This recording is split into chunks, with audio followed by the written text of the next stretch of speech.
네, 김감자입니다. 9월 14일 일요일입니다. 날씨가 많이 선선해졌습니다.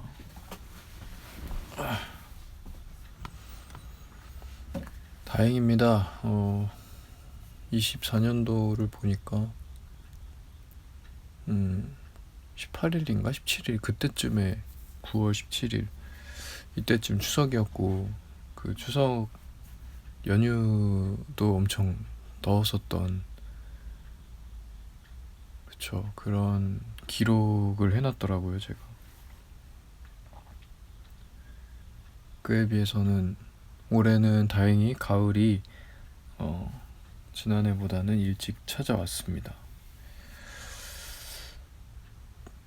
작년이 정말 가을의 시작을 늦춘 그런 역대급 정말 한 해로 기록될 테지만 그럼에도 작년 그 당시에도 저는 올해만 그런 거 아닐까? 매년 그럴 건 아닐 거야 라고 생각은 했었어요. 예. 그냥 직감적으로 너무 하루아침에 달라지니까 이게 말이 안 된다라는 생각이 들었거든요.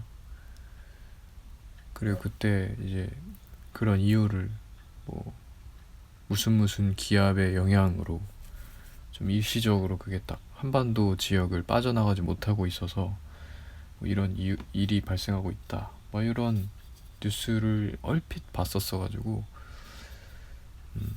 좀 그렇게 생각을 했었죠. 다행이라는 겁니다. 일기 한번 읽어볼까요? 9월 12일 금요일 일기입니다. 읽어보겠습니다. 비 선선하다. 그렇다. 1. 제발 나를 스쳐갔던 사람들이 나를 따뜻한 사람 혹은 참 좋은 사람이었다고 여겼으면 좋겠다. 내 스스로 긴밀한 관계를 맺지 못해 마지막 바람처럼 그들에게 기대어 존재를 확인받고 싶다. 2. 삼촌이 쓰신 책 우크라이나의 창 괄호 열고 평화와 전쟁 괄호 닫고를 보고 있다. 아는 사람, 심지어 친척이 전쟁을 겪고 쓴 덕에 전쟁담을 그 어떤 책보다 몰입감 있게 읽을 수 있었다. 우크라이나와 러시아의 현대사도 알고 국력에 대해도 생각하고 전쟁이 날 수도 있구나 그런 것도 간접 체험하고 지도자를 잘 뽑아야 한다는 생각 등등. 22년 SSG가 한국 시리즈 우승을 하던 해 삼촌은 전쟁을 겪고 피난을 했다. 우크라이나에 오래 사시다 잠깐 한국에 오니 물가가 너무 비싸다고 하여 문득 지금 내 상황을 되돌아보기도 했다. 삼촌 왈 한국에서 살려면 무조건 아끼는 수밖에는 없을 거라고. 그럼 왜 사는가? 라는 구절이 있었으므로 새삼 나는 지금 행복하지 않은가? 삼촌의 말처럼 최소한의 인간으로서의 행복도 포기하고 있는가? 그런 줄도 모르고 사나 싶었다. 한국전통문화대학교에 입학하게 됐다는 소식에 삼촌이 내밀한 고민을 메일로 보낸 적이 있었다. 본인의 윗세대와 북한에 얽힌 사정이었는데 내용은 잘 기억나지 않는다. 무튼 그 편지는 그래 이 녀석이 한국의 전통이라는 묵직한 대사를 다루는 전문가가 될지 모른다는 작은 들뜸 같은 것도 묻어 있었다. 그 기대와 지금의 내가 책을 읽는 내내 극명하게 대비돼 초라했다. 무튼 잊고 지내던 삼촌이라는 사람을 다시 생각해본다. 어느 시점 이후에는 참 인간적인 정도 느껴지지 않았는데 삼촌이 어쩜 나랑 비슷한 사람일지 모르지. 나 역시 누군가들에게 매정한 사람으로 여겨질 테지. 사실은 속으로는 엄청난 애정을 품으면서 표현을 못하는 부류일지도 모른다. 나처럼. 덕에 우크라이나의 현대사를 배웠다. 그 어떤 책보다 르포의 형식을 빌어 우크라이나의 현대사를 제대로 담아내고 있다. 전쟁의 이유, 푸틴의 악독함, 우크라이나라는 나라가 우리와 상당히 유사한 점이 많아서 더 몰입이 된다. 3. 오늘 눈 컨디션 좋았다. 금요일이라 그런가 시리지 않았다. 그렇습니다.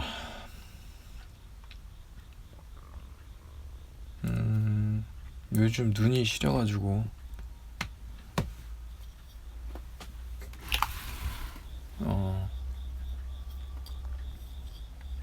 곤욕입니다. 요즘 나 뭐 하고 사냐? 일주일 동안 책 봤어요. 네, 우크라이나의 창이라는 삼촌이 쓰신 책을 봤고, 그거는 지난번 녹음에도 말했던 것 같고, 아무튼 쭉쭉 보고 있는데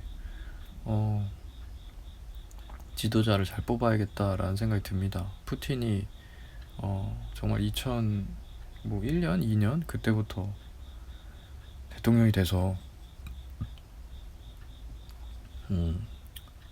이제 독재를 하면서 언론과 의회와 정치적인 부분을 다 장악을 해가지고 독재를 하고 있습니다. 그리고 연임 규정을 다 바꿔가지고 36년 정도까지 연임을 하도록 되어 있다고 합니다. 그것과 그리고 윤회 계엄이나 이제 네팔의 요즘 사태 이런 것 등등을 보면서 정말 지도자가 중요하구나 이런 걸 다시 한번 느끼고, 또 시스템도 최대한 견제할 수 있도록 무언가가 형성되지 않으면 정말 이런 일이 발생할 수 있구나 라는 걸 느낍니다. 그러니까 다행히 아직까지 우리나라 혹은 저는 태어나서 지금까지, 그러니까 태어나서 좀 정신이 박혀 있을 때까지는 큰 일을 겪지는 않았습니다. 근데 그래서 이제 안전 불감증이랄까요? 그러니까 당연할 거야. 당연히도 끝까지도 내가 있는 시공간은 안전할 거야. 별일이 없을 거야 라는 생각이 무의식 중에 있는데, 그러니까 그게 아님을 자꾸 또 최근엔 또 확인을 하는 것 같아가지고요. 다시 한번 느낍니다. 삐끗하면은 나 또한 안 좋은 일에 연루될 수 있겠다. 안 좋은 상황에 놓이게 될 수도 있겠다 라는 생각. 그쵸. 네팔도 지금 정치적으로 완전 썩어 있고, 그런 탓에 이렇게 시위가 벌어지고 막 이러고 있으니까 민주화 운동이죠. 어떻게 보면 이제 나중에 역사적으로는 민주화 운동의 일환인 거죠. 아무튼 이제 네팔도 그렇고 우크라이나와 러시아, 그러니까 이제 91년도에 소련이 이제 해체되면서 이제 몇 개국의 나라로 해체가 됐는데, 그 중에 이제 우크라이나는 좀 친유럽 세력들이 좀 강세하기도 하고 친러 세력이 강세하기도 하면서 91년부터 지금까지 시간을 보내다가 최근에는 이제 친유럽, 그러니까 나토에 가입을 하고 싶다 그러면서 민주주의를 뿌리 내리고 그런 국가로 발전하고 싶다라는 생각을 하게 됐는데, 그게 이제 2014년 정도에 러시아랑은 완전히 틀어지게 되면서 푸틴을 중심으로 해서 그러면서 전쟁이 시작됐습니다. 크림반도를 기점으로 해가지고 러시아가 공격을 하면서 이제 우크라이나를 나토 가입 및 친유럽 국가로 이렇게 되지 못하도록 하기 위해서 러시아와 우크라이나는 하나의 뿌리다 이런 이제 명분을 가지고 푸틴이 이제 우크라이나까지 장악하기 위해서 그런 시도를 했었죠. 첫 전쟁이 그렇게 14년도에 크림반도 전쟁으로 났었고, 그 다음부터 지금까지도 국지적으로 계속 주기적으로 전쟁을 하다가 22년도에 본격적으로 이제 2월에 22년 2월에 전쟁을 시작했습니다. 그래서 지금까지 전쟁을 하고 있어서 우크라이나 지역에서는 뭐 10,000명 이상, 뭐 추산하기로는 뭐 2만 명 가까운 사람들이 죽고 다치고 이랬었고, 민간인 학살 같은 경우도 굉장히 이루어지고 있습니다.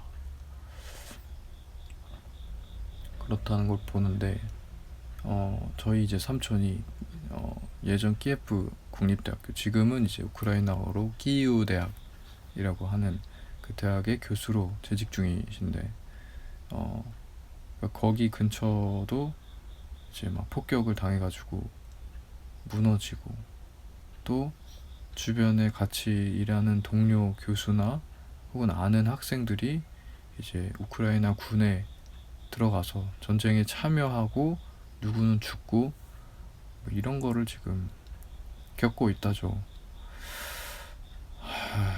그러니까 이게 전쟁이 날 수도 있다, 그런 잘못된 지도자를 뽑으면 전쟁이 날 수도 있다는 것, 그리고 그렇게 됐을 때는 바로 이제 모든 피해는 고스란히 민간인들, 국민들, 시민들한테 전가된다. 그래서 그것들을 삼촌께서 피부로 와닿고 겪으면서 그걸 또 책으로 내시고, 저는 또 그걸 간접적으로 이렇게 체감하고 이러고 있었죠. 2월 달에 이제 삼촌이 계신 상태에서 전쟁이 나서 피난을 할 수밖에 없었고, 우리 한국 쪽에서도 한국 자민 국민들이니까 자국민, 한국 대사관을 통해서 이렇게 구출 작전이 이루어지고, 그래서 그 국경지대를 이제 차로 넘어서서 이렇게 체코였나? 그쪽으로 이렇게 피난을 가는 여정도 책에 그려져 있고 사진도 찍혀 있고 뭐 그렇습니다. 그래서 그걸 이제 간접 체험하는데 정말 두려울 것이다. 이렇게 내가 가는 길 반대편 교통 그 편으로는 탱크가 오고 있고, 그리고 이제 쭉 가다가는 이제 막 역주행을 해야 되는 그런 긴박한 상황까지 있고, 정말 아비규환이고 정신이 없고 그야말로 말 그대로 전쟁통인 거죠. 그거를 겪네요, 삼촌이. 그리고 어쨌든 그런 거 보면은 참 내일이 될 수도 있겠다는 생각이 들고, 어쨌든 그렇게 피난을 가시는 모습, 그리고 막 일상이 붕괴가 되고 내 집이 무너질 수도 있겠다라는 두려움을 안게 되고, 그런 거를 이제 생각해 보게 됐습니다. 이제 윤이 그 계엄을 한 시점을 기점으로 해서 저도 어쨌든 간에 돌아보면 25년이 또 절반 이상 지나 있어서 돌아보면은 참 저도 정치적이라든지 아니면 내가 그냥 당연하게 생각하고 있는 나의 평화, 이런 것들이 당연한 게 아님을 자꾸 정말 피부로 와닿았던 뜻깊은 한 해였던 것 같아요. 그렇기 때문에 이제 머리로만 이해하고 있었던 옛날에 뭐 독립군들, 3.1운동, 광복, 이런 것들의 의미를 다시 한번 되새길 수 있었고, 정말 이렇게 이렇게 가슴 절절히 와닿을 수 있었고, 그리고 이제 5.18 민주화 운동 같은 경우도 그리고 이제 그 외에 이렇게 정말 말 그대로 다수의 평화를 위해서 힘썼었던 그 역사적 순간들이 정말 와닿을 수 있었던, 그리고 그것과 관련된 자료들도 자꾸 접하게 되고 또 찾아보게 되고 이랬었던, 또 한 세상을 또 이렇게 열게 됐었던 한 해가 아니었을까라는 생각이 들고, 그게 이렇게 가시지가 않는다니까요. 네팔의 사태를 보면은 그것도 진짜 피부로 와닿고, 우크라이나 전쟁이나 이런 러시아와의 전쟁을 보면 또 그렇고, 미국의 얘기도 맨날 듣고 일본의 얘기도 들으면, 예전에는 그게 그냥 딱 고착화돼 있어서 변하지 않는 평화들, 무슨 일이 일어나지 않는 콘크리트 같은 모습으로 비춰졌다면 이제는 다 유기체, 생물로 보여요. 그 평화도 지금 계속 바뀌고 있는 거야. 어떻게 될지 모르는 거야. 누가 무슨 짓을 하면은 당연하게 보이는 그 고착화되어 있는 지금의 현상들이나 모습들이 바뀔 수 있구나라는 모습을 보니까 굉장히 다 불안해 보이는 거예요. 다 불안해 보여요, 지금.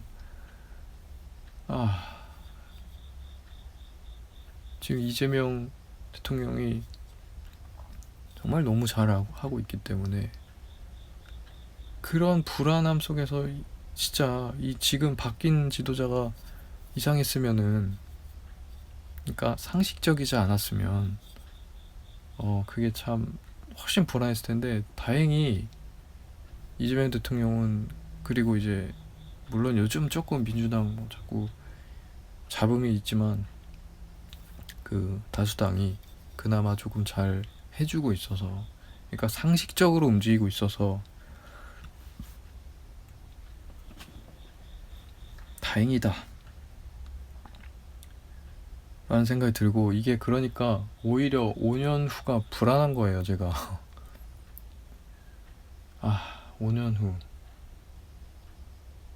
참, 진짜 이런 거를 내가 피부로 와닿다 보니까 5년 후가 정말 불안한 거죠. 이 불안감을 좀 잠식하기 위해서는 반드시 유는 무기징역이나 사형을 해야 되고, 그래야지 다음 사례가 안 일어나는데, 지금 벌써 몇 개월 지나가지고 지금 지쳐서 해이해진 측면이 있는데, 반드시 이거는 5년 후나 10년 후를 보더라도 윤을 무기징역 때리고 그렇게 해야 된다.